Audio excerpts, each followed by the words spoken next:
Et aujourd'hui on se retrouve pour une nouvelle vidéo. Alors pour vous ça fait peut-être pas trop longtemps, peut-être une semaine où il n'y a pas eu de vidéo. Mais moi ça fait quand même 3 semaines voire un mois que j'en ai pas fait. Ça fait bizarre de revenir. Et je reviens pour une nouvelle théorie sur SNK bien évidemment. Donc avant de commencer je vais juste récapituler les attributions de tous les titans primordiaux, donc les 9. Et jusqu'au tome 27 parce que donc le 28 est sorti mais je l'ai pas encore acheté, et peut-être qu'il y a une nouvelle attribution donc je sais pas. Du coup Eren Yeager a le titan assaillant, le titan originel et le titan marteau d'armes. Armin Arlert a le titan colossal, Rainer Braun a le titan cuirassé, Sieg Yeager a le bestial. Donc c'est toujours Annie Leonard qui a le féminin, mais on l'a pas trop vu depuis le tome du tout 9. Et après le mâchoire est à Porco Galliard et le charrette à Pic. Du coup comme j'ai dit tout à l'heure, on va partir sur 3 théories. Les 2 premières en fait je les ai vues sur le compte Instagram de Do You Like Manga. Et enfin c'est pas lui, c'est des followers à lui qui lui ont proposé ces théories. Il les a partagées et elles sont trop bien, j'y ai pas pensé et c'est super. Donc alors la première théorie concerne le titan féminin et donc son hôte, du coup Annie Leonard. Donc pour commencer, pourquoi ce titan s'appelle le féminin?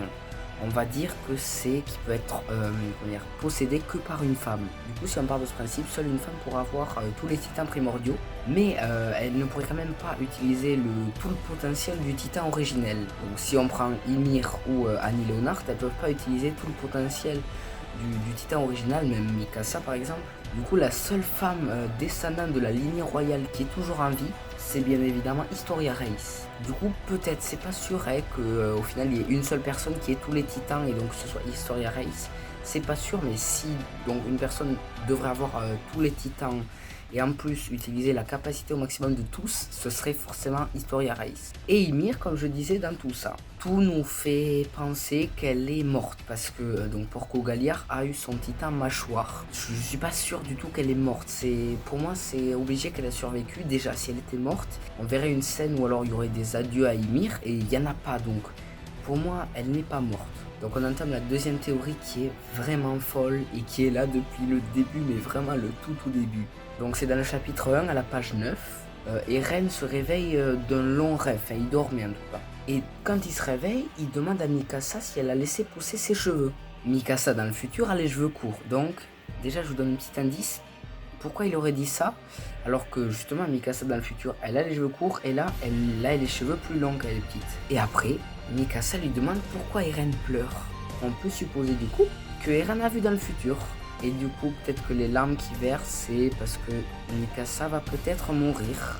C'est possible de fou hein. Et quand j'ai lu l'attaque des Titans pour la première fois, j'avais pas réalisé que cette scène était importante. Mais s'il l'a mis là dès le début, c'est forcément important. Et du coup on en vient à ma troisième théorie qui est un peu en lien avec celle-ci.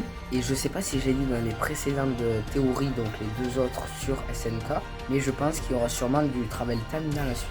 Déjà quand j'ai lu le tome 23, je croyais qu'en fait les 4 petits personnages qui font tout pour obtenir le rôle du cuirassé, ben je croyais que c'était un flashback qui montrait donc Annie, la fille, la Sophia, ou je sais plus comment elle s'appelle, on aurait dit Annie. Après Berthold, celui avec les lunettes, et l'autre, le frère de Falco, je sais plus comment il s'appelle, ça aurait été Rainer. Mais donc la quatrième, donc Gabi, on l'aurait pas compté. Parce qu'il leur ressemble vachement. Et du coup, je me suis interrogé là-dessus. Mais bon, ça c'est juste une expérience personnelle. Et donc, sur quoi je me base pour vous dire qu'il y aura sûrement du voyage dans le temps dans la suite de l'attaque des Titans. Déjà, je me suis fait spoiler. Un youtubeur qui s'appelle Kamal Nkita, il a fait des vidéos théories sur SNK. Et normalement sur les scans, donc c'est-à-dire vers les tomes 31 ou 32 ou même plus. Alors que même au Japon, le tome 30, il me semble qu'il n'est pas sorti. Et du coup, sa première vidéo, c'est Ymir et le voyage dans le temps. Et donc, cette théorie-là est basée sur donc c'était sa review du chapitre 120. Donc déjà, ce n'est pas une théorie, c'est une review. Donc, il y a tellement plus de chances que ce soit vrai, que ce soit pas une théorie. Et du coup, dans le chapitre, il y aura peut-être le retour d'Annie et du travel time. Mais j'y pense là, mais en fait, peut-être que le voyage dans le temps sera juste il y a Ymir qui est allé là, machin. Ce sera pas très gros pour la fin du manga. Il y a aussi une autre théorie qu'il a fait où il parlait du titan assaillant qu'il pouvait voir dans le futur. Donc peut-être que ça, ça peut confirmer la théorie précédente.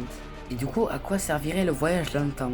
Donc on sait que Hajime Isayama aimerait terminer le manga vers le tome 36 ou 37, j'ai fait le calcul. Et ce serait tellement compliqué d'établir une aussi grosse intrigue, aussi complexe et tout, en seulement 9 tomes. Du coup, à la base, sans compter donc les tomes, j'avais pensé à une histoire comme Harry Potter et le prisonnier d'Azkaban. C'est-à-dire, il y a l'histoire de base, et après les personnages font en sorte que ce qui leur est arrivé dans le passé se répète.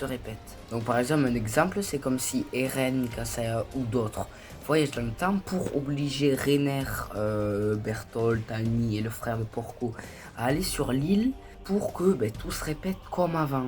Enfin, plein de choses comme ça, ce serait tellement cool, mais finalement, j'espère qu'il n'y aura pas cette intrigue-là.